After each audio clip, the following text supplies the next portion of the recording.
ஆதியாகமம் 14ஆம் அதிகாரம். பின்னும் கர்த்தர் மோசேயை நோக்கி, குஷ்டரோகியினுடைய சுத்திகரிப்பின் நாளில் அவனுக்கடுத்த பிரமாணம் என்னவென்றால், அவன் ஆசாரியன் இடத்தில் கொண்டு வரப்பட வேண்டும். ஆசாரியன் பாளையத்துக்கு புறம்பே போய் குஷ்டரோகியின் குஷ்டவியாதி சொஸ்தமாயிற்றென்று கண்டால், சுத்திகரிக்கப்பட வேண்டியவனுக்காக ஈரோடு இருக்கும் சுத்தமான 2 குருவிகளையும் கேதுரு கட்டையையும் சிவப்பு நூலையும் ஈசோப்பையும் வாங்கி வர கட்டளையிட கடவன். பின்பு ஆசாரியன் அந்த குருவிகளில் ஒன்றை ஒரு மண்பாண்டத்தில் உள்ள ஊற்று நீர் மேல் கொள்ள சொல்லி, உயிருள்ள குருவியையும் கேதுரு கட்டையையும் சிவப்பு நூலையும் ஈசோப்பையும் எடுத்து இவைகளையும் உயிருள்ள குருவியையும் ஊற்று நீர் மேல் கொல்லப்பட்ட குருவியின் இரத்தத்திலே தோய்த்து, குஷ்டம் நீங்க சுத்திகரிக்கப்படுகிறவன் மேல் 7 தரம் தெளித்து அவனை சுத்தம் பண்ணி உயிருள்ள குருவியை வெளியிலே விட்டுவிட கடவன்.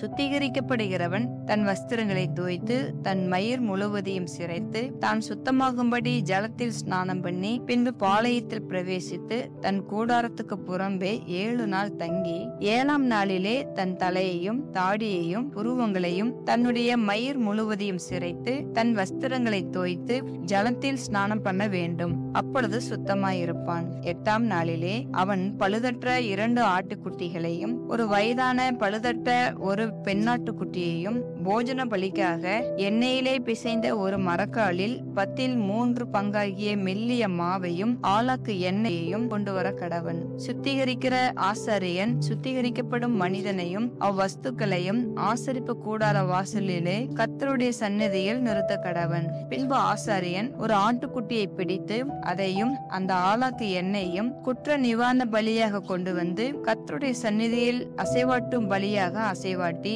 பாவ நிவாரண பலியும் சர்வாங்க தகன பலியும் இடும் பரிசுத்த ஸ்தலத்திலே அந்த ஆட்டுக்குட்டியை கொல்ல கடவன். குற்ற நிவாரண பலி பாவ நிவாரண பலியை போல ஆசாரியனுக்கு உரியது. அது மகா பரிசுத்தமானது. அந்த குற்ற நிவாரண பலியின் இரத்தத்தில் ஆசாரியன் கொஞ்சம் எடுத்து சுத்திகரிக்கப்படுகிறவன் வலதுகாதின் மடலிலும் அவன் வலதுகையின் பெரு விரலிலும் வலது காலின் பெரு விரலிலும் பூச கடவன். பின்பு ஆசாரியன் அந்த ஆலாக்கு எண்ணெயிலே கொஞ்சம் தன் இடது கையில் வார்த்து தன் இடது கையில் உள்ள எண்ணெயில் தன் வலது கையின் விரலை தோய்த்து தன் விரலினால் 7 தரம் அந்த எண்ணெயில் எடுத்து கர்த்தருடைய சந்நிதியில் தெளித்து தன் உள்ளங்கையில் இருக்கிற மீதியான எண்ணெயிலே கொஞ்சம் எடுத்து சுத்திகரிக்கப்படுகிறவன் வலது காதின் மடலிலும் அவன் வலது கையின் பெரு விரலிலும் வலது காலின் பெரு விரலிலும் முந்த பூசி இருக்கிற குற்ற நிவாரண பலியினுடைய இரத்தத்தின் மேல் பூசி தன் உள்ளங்கையில் இருக்கிற மீதியான எண்ணெயை சுத்திகரிக்கப்படுகிறவன் தலையிலே வார்த்து கர்த்தருடைய சந்நிதியில் அவனுக்காக பாவ நிவர்த்தி செய்ய கடவன்.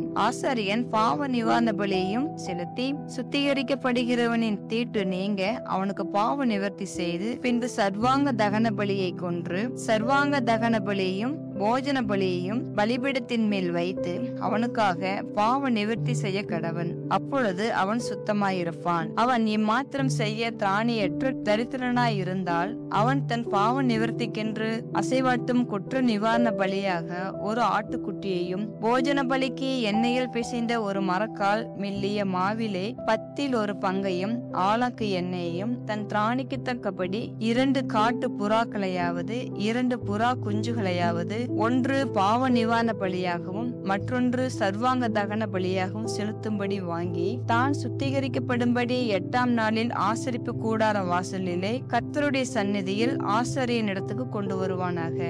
அப்பொழுது ஆசாரியன் குற்ற நிவாரண பலிக்குரிய ஆட்டுக்குட்டியையும் அந்த ஆலாக்கு எண்ணெயையும் வாங்கி கர்த்தருடைய சந்நிதியில் அசைவாட்டும் போஜன பலியாக அசைவாட்டி குற்ற நிவாரண பலிக்கான அந்த ஆட்டுக்குட்டியை கொன்று குற்ற நிவாரண பலியின் இரத்தத்தில் கொஞ்சம் எடுத்து சுத்திகரிக்கப்படுகிறவன் வலது காதின் மடலிலும் அவன் வலது கையின் பெரு விரலிலும் வலது காலின் பெரு விரலிலும் பூசி அந்த எண்ணெயிலே கொஞ்சம் தன் இடது கையில் வார்த்து தன் இடது கையில் உள்ள எண்ணெயிலே தன் வலது விரலை தோய்த்து கர்த்தருடைய சந்நிதியில் 7 தரம் தெளித்து தன் உள்ளங்கையில் இருக்கிற எண்ணெயில் கொஞ்சம் எடுத்து சுத்திகரிக்கப்படுகிறவன் தன் உள்ளங்கையில் இருக்கிற எண்ணெயில் கொஞ்சம் எடுத்து சுத்திகரிக்கப்படுகிறவன் வலது காதின் மடலிலும் அவன் வலது கையின் பெரு விரலிலும் வலது காலின் பெரு விரலிலும் குற்ற நிவாரண பலியின் ரத்தம் பூசி இருக்கிற இடத்தின் மேல் பூசி தன் உள்ளங்கையில் இருக்கிற மற்ற எண்ணெயை சுத்திகரிக்கப்படுகிறவன் தலையின் மேல் அவனுக்காக கர்த்தருடைய சந்நிதியில் பாவ நிவர்த்தி செய்யும்படி தடவி, பின்பு அவன் தன் திராணிக்கும் தகுதிக்கும் தக்கதாய் காட்டு புறாக்களையாவது புறா குஞ்சுகளையாவது கொண்டு வந்து அவைகளில் ஒன்றை பாவ நிவாரண பலியும் மற்றொன்றை சர்வாங்க தகன பலியுமாக்கி போஜன பலியோட கூட செலுத்தி, இப்படியே ஆசாரியன் சுத்திகரிக்கப்படுகிறவனுக்காக கர்த்தருடைய சந்நிதியில் பாவ நிவர்த்தி செய்ய கடவன். தன் சுத்திகரிப்புக்கு வேண்டியவைகளை சம்பாதிக்க கூடாத குஷ்டரோகியை குறித்த பிரமாணம் இதுவே என்றார். பின்னும் கர்த்தர் மோசேயும் ஆரோனையும் நோக்கி, நான் உங்களுக்கு காணியாட்சியாக கொடுக்கும் கானான் தேசத்திலே நீங்கள் போய் சேர்ந்த பின்பு உங்கள் காணியாட்சியான தேசத்தின் ஒரு வீட்டிலே குஷ்டதோஷத்தை நான் வரப்பண்ணினால் அந்த வீட்டிற்கு உடையவன் வந்து வீட்டிலே தோஷம் வந்திருக்கிறதாக தோன்றுகிறது என்று ஆசாரியனுக்கு அறிவிக்க கடவன். அப்பொழுது வீட்டில் உள்ள யாவும் தீட்டுப்படாதபடிக்கு ஆசாரியன் அந்த தோஷத்தை பார்க்க போகும் முன்னே வீட்டை ஒளித்து வைக்கும்படி சொல்லி, பின்பு வீட்டை பார்க்கும்படி போய் அந்த தோஷம் இருக்கிற இடத்தை பார்க்க கடவன். அப்பொழுது வீட்டு சுவர்களிலே கொஞ்சம் பச்சையும் கொஞ்சம் சிவப்புமான குழி விழுந்திருந்து அவைகள் மற்ற சுவரை பார்க்கிலும் பள்ளமாய் இருக்க கண்டால்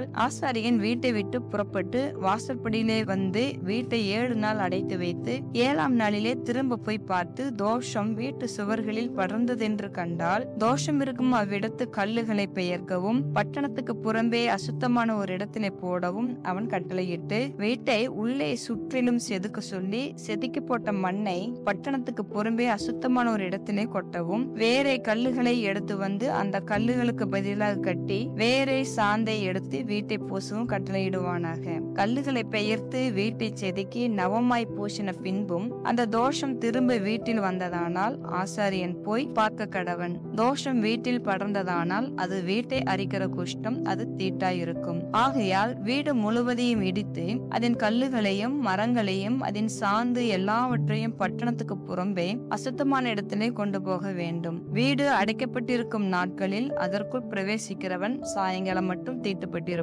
அந்த வீட்டிலே படுத்தவன் தன் வஸ்திரங்களை துவைக்க கடவன். அந்த வீட்டிலே சாப்பிட்டவனும் தன் வஸ்திரங்களை துவைக்க கடவன். ஆசாரியன் திரும்ப வந்து வீடு பூசப்பட்ட பின்பு வீட்டிலே அந்த தோஷம் படரவில்லை என்று கண்டானேயாகில் தோஷம் நிவர்த்தியானபடியால் ஆசாரியன் அந்த வீட்டை சுத்தம் என்று தீர்க்க கடவன். அப்பொழுது வீட்டிற்கு தோஷம் கழிக்க 2 குருவிகளையும் கேதுரு கட்டையையும் சிவப்பு நூலையும் ஈசோப்பையும் எடுத்து ஒரு குருவியை ஒரு மண்பாண்டத்தில் உள்ள ஊற்று நீரின் மேல் கொன்று கேதுரு கட்டையையும் ஈசோப்பையும் சிவப்பு நூலையும் உயிருள்ள குருவியையும் எடுத்து இவைகளை கொல்லப்பட்ட குருவியின் ரத்தத்திலும் ஊற்று நீரிலும் தோய்த்து வீட்டின் மேல் 7 தரம் தெளித்து குருவியின் ரத்தத்தினாலும் ஊற்று நீரினாலும் உயிருள்ள குருவியினாலும் கேதுரு கட்டையினாலும் ஈசோப்பினாலும் சிவப்பு நூலினாலும் வீட்டிற்கு தோஷங்கழிந்து உயிருள்ள குருவியை பட்டணத்துக்கு புறம்பே வெளியிலே விட்டுவிட்டு இப்படி வீட்டிற்கு பிராயச்சித்தம் செய்ய கடவன். அப்பொழுது அது சுத்தமாயிருக்கும். இது சகலவித குஷ்டரோகத்துக்கும் சொறிக்கும் வஸ்திர குஷ்டத்துக்கும்